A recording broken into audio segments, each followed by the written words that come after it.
नमस्कार दोस्तों, स्वागत है एक बार फिर से आपका लवशना टूर चैनल में। आज हम देखते हैं हमारे पास कौन से 7 MCQ है। चलो फटाफट देख लेते हैं। क्वेश्चन नंबर 1 कहता है, निम्न में से किसने सिविल सेवा चयन के लिए अधिकतम उम्र सीमा 21 वर्ष से घटाकर 19 वर्ष कर दिया है। आपका ऑप्शन ए है लॉर्ड रिपन, बी है लॉर्ड लिटन, सी है लॉर्ड कर्जन, डी है लॉर्ड हेस्टिंग। ध्यान सोचिए दोस्तों। तो इसका जो सही आंसर है आपका वो है B, lord Lytton. Lord Lytton ने जो कि भारतीयों को प्रवेश ना हो पाए सिविल सेवा में, इसके लिए जो कि 21 वर्ष से घटाकर 19 वर्ष कर दिया गया था। ठीक है, चलो नेक्स्ट क्वेश्चन की तरफ देखते हैं। ये सब देखो फैक्ट क्वेश्चन है, करना पड़ेगा आपको। क्वेश्चन नंबर 2, अविश्वास प्रस्ताव जिसे हम क्या कहते हैं नो कॉन्फिडेंस मोशन के संबंध में निम्नलिखित कथनों में से कौन से सही नहीं है। ये ध्यान रखना, आपको सही नहीं है चुनना है। आपके ऑप्शन ए, इसका संविधान में कहीं भी उल्लेख नहीं किया गया है। बी, इस संदर्भ में अध्यक्ष की भूमिका इस तथ्य की जांच करना है कि प्रस्ताव नियमानुसार है या नहीं। सी, अविश्वास प्रस्ताव प्रस्तुत करने हेतु किसी भी कारण का उल्लेख करना अनिवार्य नहीं है। डी, अविश्वास प्रस्ताव राज्यसभा व लोकसभा दोनों में अलग अलग पारित किया जा सकता है। तो ये आपके 4 विकल्प है। ध्यान से वीडियो को पहुँच इसका आंसर सोचिए दोस्तों। तो इसका जो सही आंसर है वो है आपका डी, मतलब डी वाला स्टेटमेंट गलत है और हमसे सही नहीं पूछा है, तो डी सही हो जाएगा। क्यों गलत है मैं आपको बता दूं, क्योंकि ये देखो जो है कि नो कॉन्फिडेंस मोशन सिर्फ लोकसभा में प्रस्तावित की जाती है, राज्यसभा में ये प्रस्तावित नहीं की जाती है। क्यों? क्योंकि जो हमारा राज्यसभा है एक स्थायी सदन है। ठीक है, इसके कभी भी इसको कभी भी भंग नहीं किया जा सकता है राज्यसभा को। इसके जो सदस्य होते हैं वो ऑटोमेटिक 2/3 इसके जो सदस्य हैं हर 1/3 सदस्य जो है कि इसके हर 2 साल पे रिटायर्ड हो जाते हैं, तो इसको भंग करने की ज़रूरत नहीं पड़ती है। और जो आपका नो कॉन्फिडेंस मोशन है ये सिर्फ लोकसभा के लिए होता है। बाकी स्टेटमेंट सही है कि इसका संविधान में कहीं भी उल्लेख नहीं किया गया है। इस संदर्भ में जो कि अध्यक्ष की भूमिका होती है कि जो नो कॉन्फिडेंस मोशन जो लाया जा रहा है, ये अक्सर जो कि देखो नो कॉन्फिडेंस मोशन जो कि अपोजिशन द्वारा लाया जाता है सरकार के विरुद्ध, ये बताने के लिए ये बताने के लिए कि सरकार के पास अभी मेजोरिटी नहीं है, अतः इनकी सरकार गिर जानी चाहिए और हम कोई एक नया जो कि बहुमत का सरकार बनाएंगे, कुछ गठबंधन या गठजोड़ करके। ठीक है, तो ये आपका इसका एग्जाम्पल आप दे सकते हो 19 जो है कि आपका अटल जी के जो वो प्रेसिडेंट प्राइम मिनिस्टर थे अटल जी, तब उनके कार्यकाल के समय में ये प्रस्ताव लाया गया था, उनकी सरकार गिर गई थी। उनके पास जो है कि सपोर्ट नहीं हुआ था उनके मेंबर का, तो यानी ठीक है, तो इसका जो सही आंसर होगा डी। और क्वेश्चन नंबर 3 की तरफ आते हैं। क्वेश्चन नंबर 3, नेपाल भारत के 5 राज्यों से सीमा बनाता है। शारदा नदी नेपाल और भारत की पूर्व सीमा बनाती है। सूर्य किरण सैन्य अभ्यास भारत और नेपाल के मध्य होता है। 3 स्टेटमेंट दिए गए हैं, आपको सही विकल्प को चयन करना है। स्टेटमेंट विकल्प 1 है केवल 1 और 2, केवल 2 और 3, केवल 1 और 3, 1 2 3 सभी। वीडियो को पॉज कीजिए, ध्यान से सोचिए इसका क्या सही आंसर होगा दोस्तों। तो इसका जो सही है वो है डी, 1 2 3, तीनों बातें जो कही गई वो सही है कि नेपाल भारत के 5 राज्यों से सीमा बनाता है। शारदा नदी जो है कि भारत और नेपाल की सीमा बनाती है, और सूर्य किरण सैन्य अभ्यास जो है कि भारत और नेपाल के मध्य ही होता है। चलो नेक्स्ट क्वेश्चन की तरफ चलते हैं। Question number 4, vernacular press act के संबंध में निम्नलिखित कथनों पर विचार करें। फिर से मॉडर्न इंडिया का क्वेश्चन आ गया। इसे गैंगिंग एक्ट के नाम से भी जाना जाता है। सेकंड, इसके तहत अपील करने का अधिकार नहीं था। थर्ड, अधिनियम के तहत केवल भारतीय देशी भाषा के अखबारों पर प्रतिबंध लगाया गया, जबकि अंग्रेजी भाषा के अखबारों पर कोई प्रतिबंध नहीं था। सॉरी दोस्तों। उपयुक्त कथनों के आधार पर कौन से सही है, ये आपको बताना है कि सही कौन सा है। ठीक है, ऑप्शन है केवल 1 और 3, बी है केवल 1, सी है 2 और 3, डी है सभी। वीडियो को पॉज कीजिए, ध्यान सोचिए। तो जो इसका सही आंसर होगा आपका वो है 1 2 3 सभी। इसे गैगिंग एक्ट के नाम से आया था, ये भी सही है। इसके तहत अपील करने का भी अधिकार नहीं था, ये भी सही है। और यह सिर्फ जो है कि देसी भाषा जो भारतीय भाषा थी उन्हीं अखबारों पर लागू था, अंग्रेजी भाषा के अखबारों पर लागू नहीं था। इसी एक्ट के तहत जो कि उसमें जो अमृता बाजार पत्रिका थी एक समाचार, उसने रातों रात जो कि देसी भाषाओं में छपती थी अपने अखबार को जो कि अंग्रेजी भाषा में बदल लिया था, जिससे वो जो कि इस एक्ट के दायरे से बाहर हो गया था। और अगर आपसे पूछते कि वर्नाकुलर प्रेस एक्ट को खारिज किसने किया था, तो लॉर्ड रिपन आए थे, उन्होंने जो कि इस एक्ट अधिनियम को खारिज कर दिया था। चलो चलते हैं नेक्स्ट क्वेश्चन है, क्वेश्चन नंबर 5। मथुरा स्कूल कला के संबंध में निम्न कथनों पर विचार करें। 3 कलाएं हैं ना, गंधार कला, अमरावती कला, मथुरा कला, तो उसमें से आप ये प्रश्न जो कि आपसे मथुरा स्कूल कला के संबंध में पूछ रहा है। स्टेटमेंट 1 है, इसमें तीनों धर्मों हिंदू, जैन व बौद्ध का प्रभाव दिखता है। इसे कुषाण द्वारा संरक्षण दिया गया था। थर्ड है, भारतीय स्कूल कला का उदाहरण है, मतलब ये जो कि इंडियन स्कूल कला का उदाहरण है, इसमें पश्चिमी स्कूल कला सम्मिलित नहीं थी। दिए गए कूट कर आप सही विकल्प को चयन करें। ऑप्शन ए है केवल 1 व 3, दो ऑप्शन बी है केवल 1 व 2, सी है 2 व 3, डी है सभी। तो वीडियो को पॉज कीजिए, ध्यान से सोचिए दोस्तों क्या इसका सही आंसर होगा। मथुरा स्कूल कला के संबंध में आपसे क्वेश्चन पूछा है, तो देखो इसका तीनों स्टेटमेंट सही है कि ये बात सही है, इस कला में जो कि हिंदू, जैन और बौद्ध तीनों धर्मों का प्रभाव दिखता है। इसे कुषाण ने संरक्षण दिया था। और भारतीय स्कूल, ये जो इंडियन इंडिजीनियस स्कूल का उदाहरण है।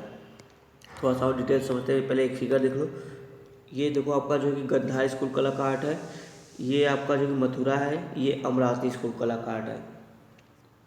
चाहो तो अब मैं आपके लिए बड़ा कर देता हूँ, थोड़ा सा देख लो। गंधार, मथुरा और ये आपका अमरावती स्कूल कला का आर्ट है। चलो आप थोड़ा सा डिटेल इनमें पढ़ लेते हैं एग्जाम के पॉइंट ऑफ व्यू से कि गंधार शैली, मथुरा शैली और अमरावती शैली में क्या डिफरेंट है। ठीक है, चलो देखो यहाँ पे आपका दिया गया है आधार, मतलब किस आधार पर हम विभेद करें तीनों में। ये आपकी गंधार शैली है पहली, सेकेंड मथुरा शैली के बारे में, थर्ड अमरावती शैली के बारे में। तो चलो आधार हम देखते हैं वाह्य प्रभाव, मतलब किन शैली में वाह्य प्रभाव था। तो देखो जो गंधार शैली थी, इसमें यूनानी या हेलेनिस्टिक मूर्ति कला का भारी प्रभाव था, अतः इसे भारतीय यूनानी कला के रूप में जाना जाता है। मेंस में भी आपका एक क्वेश्चन आ चुका है इस गंधार शैली के ऊपर। ठीक है, और जो मथुरा शैली और अमरावती शैली है, ये पूरी तरह से जो कि देसी शैली है, मतलब भारतीय शैली है। इसमें जो कि विदेशी शैली का प्रभाव नहीं है, वाह्य संस्कृतियों का प्रभाव नहीं था। सेकंड, प्रयुक्त सामग्री, इसका देखो निर्माण जो कि नीले, धूसर, बलुआ पत्थरों से उपयोग करके किया गया है, जो कि देखो बाद की अवधि में मिट्टी और प्लास्टर के उपयोग का साक्षी बना है। जबकि मथुरा शैली जो था वो चित्तीदार लाल बलुआ पत्थर से बना है।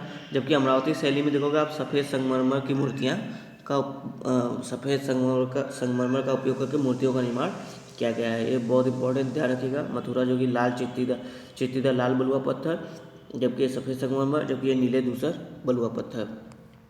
धार्मिक प्रभाव देखोगे तो इसमें जो कि ग्रीको, जो रोमन देवता ग्रीको थे, उनसे ये प्रभावित है। यहाँ पे देखो मुख्य रूप से बौद्ध चित्रकला का प्रभाव है, जो कि ग्रीको रोमन से प्रभावित था। ये देखो इसमें जो कि तीनों धर्म, जैसा हमने कहा था मथुरा स्कूल में तीनों धर्म का प्रभाव है, हिंदू, जैन और बौद्ध धर्म का प्रभाव है। जो कि जो अमरावती स्कूल, इसमें सिर्फ मुख्य रूप से देखोगे तो बौद्ध प्रभाव है, यानी कि गंधार और अमरावती में बौद्ध धर्म का प्रभाव है, जबकि और उनके रोमन देवता का, जबकि जो आपका मथुरा वाला है उसमें तीनों देवताओं का तीनों धर्मों का प्रभाव है। संरक्षण देखो किसने पैट्रोनाइज किया था।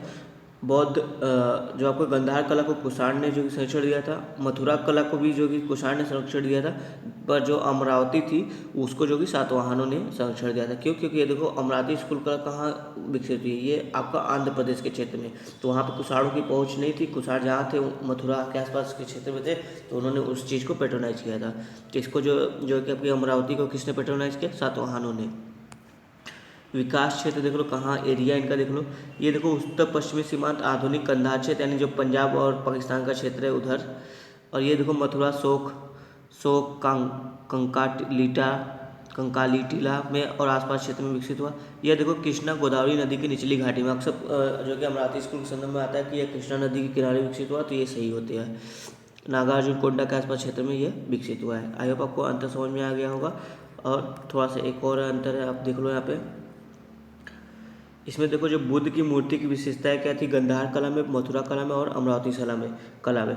बुद्ध की मूर्ति देखो गंधार कला में जो कि लहराते बालों के साथ बुद्ध को आध्यात्मिक मुद्रा में दिखाया गया है। इन्होंने बहुत कम आभूषण धारण किए हैं, योगी मुद्रा में बैठे हैं, आंखें आधी बंद है जैसे कि ध्यान मुद्रा में हो, सिर पर उभार या जटा को दिखाया गया है। यह बुद्ध की सर्वज्ञता को दर्शाता है। मथुरा शैली में देख लो बुद्ध की क्या विशेषता रही।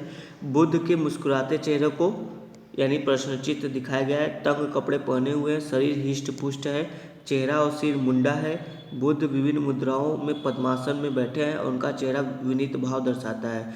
सिर पर वैसा ही उभार या जटा दिखाई गई है। अमरावती शैली में देख लो, चूंकि मूर्तियाँ सामान्यतः कथा कला का अंग है, इसमें जो भी चीज़ें बनाई गई हैं वो एक स्टोरी फॉर्म में बनाई गई है, ठीक है। अतः बुद्ध की व्यक्तिगत विशेषताओं पर कम बल दिया गया। देखो जैसे ये दोनों जो बुद्ध की व्यक्तिगत विशेषता पर बल देने पर ये जो कि बुद्ध की व्यक्तिगत विशेषताओं पर कम बल दिया गया है। मूर्तियाँ सामान्यतः बुद्ध के जीवन और जातक कथाओं से कहानियों को दर्शाती हैं, ठीक है। जैसे देख लो ये गंधार स्कूल आर्ट है आपका, ये आपका मथुरा स्कूल आर्ट है, और ये देखो स्टोरी फॉर्म में जो कि बताया जा रहा है ये आपका अमरावती स्कूल आर्ट है। आई होप आपको समझ में आ गया होगा तीनों ये कलाएं। चलो नेक्स्ट क्वेश्चन की तरफ चलते हैं। क्वेश्चन नंबर 6, हाल ही में सुर्खियों में रही निम्नलिखित में से किस समिति ने दीर्घकालिक और अवसंरचना हेतु निधि की उपलब्धता सुनिश्चित करने हेतु वाले विशेष प्रतिभूति अर्थात बॉन्ड की बात कर रहा है सिक्योरिटी की बात कर रहा है, उत्पाद के रूप में एलिफेंटा बॉन्ड की बात कर रहा था, सॉरी मेरे से मिस्टेक हो गया। एलिफेंटा बॉन्ड की अनुशंसा की है। पूछा निम्न में से किसने जो कि एलिफेंटा बॉन्ड की अनुशंसा की है, जो कि दीर्घकालिक और इंफ्रास्ट्रक्चर के पैसे के लिए सुनिश्चित कर रहा है। जो लॉन्ग टर्म के इंफ्रास्ट्रक्चर निवेश है उनके लिए जो कि पैसे सुनिश्चित करेगा। इसके संबंध में जो कि किसने जो कि किस कमेटी ने अनुशंसा की है। आपका ऑप्शन ए है doctor Surjit S Bhalla, B है विमल चालान समिति, सी है माधव गढ़विल समिति, डी है डॉक्टर विवेक देवराय समिति। देखो चारों समितियां जो कि काफ़ी न्यूज में रहती है, तो ध्यान सोचिए। जो इसका सही आंसर होगा दोस्तों वो होगा आपका डॉक्टर सुरजीत एस भल्ला, ए। ये करंट का न्यूज है आपका। इन्होंने जो कि लॉन्ग टर्म और जो कि इंफ्रास्ट्रक्चर में इन्वेस्टमेंट के लिए जो कि एलिफेंटा बॉन्ड का अनुशंसा की है। एलिफेंटा बॉन्ड के बारे में आप गूगल सर्च पढ़ सकते हैं। चलो क्वेश्चन नंबर 7, ये भी करंट का न्यूज है। हाल ही में चेन्नई में भारत को पहले प्रोटॉन चिकित्सा केंद्र का उद्घाटन किया गया। प्रोटॉन चिकित्सा मुख्य रूप से उपयोग किया जाता है। देखो जो आपके साइंस एंड टेक से संबंधित जो कि करंट के न्यूज होते हैं ना, खासकर पहला चीज़ हो तो वो जो कि काफ़ी इंपॉर्टेंट बन जाता है। तो देखो आपसे पूछा प्रोटॉन चिकित्सा किससे संबंधित है। ऑप्शन ए अपशिष्ट जल से संदूषक पदार्थ को हटाने के लिए, मानव शरीर में हुए परमाणु प्रभाव के असर को निष्प्रभावी बनाने के लिए, कैंसर के उपचार में खाद्य पदार्थों की उपयोग अवधि बढ़ाने के लिए। ये 4 ऑप्शन है आपके पास। इसका जो सही आंसर होगा विकल्प सी, कैंसर के उपचार के लिए जो कि प्रोटॉन चिकित्सा का मुख्य रूप से जो कि आपका उपयोग किया गया है। और इसका पहला हेडक्वार्टर जो कि कहाँ पर आपका जो कि चेन्नई में इसको खोला गया है। ठीक है, आज के हमारे साथ MCQ आई होप आपको पसंद आए होंगे। अगर आप चैनल पर नए हैं तो चैनल को सब्सक्राइब करके चैनल से जुड़िए। धन्यवाद दोस्तों।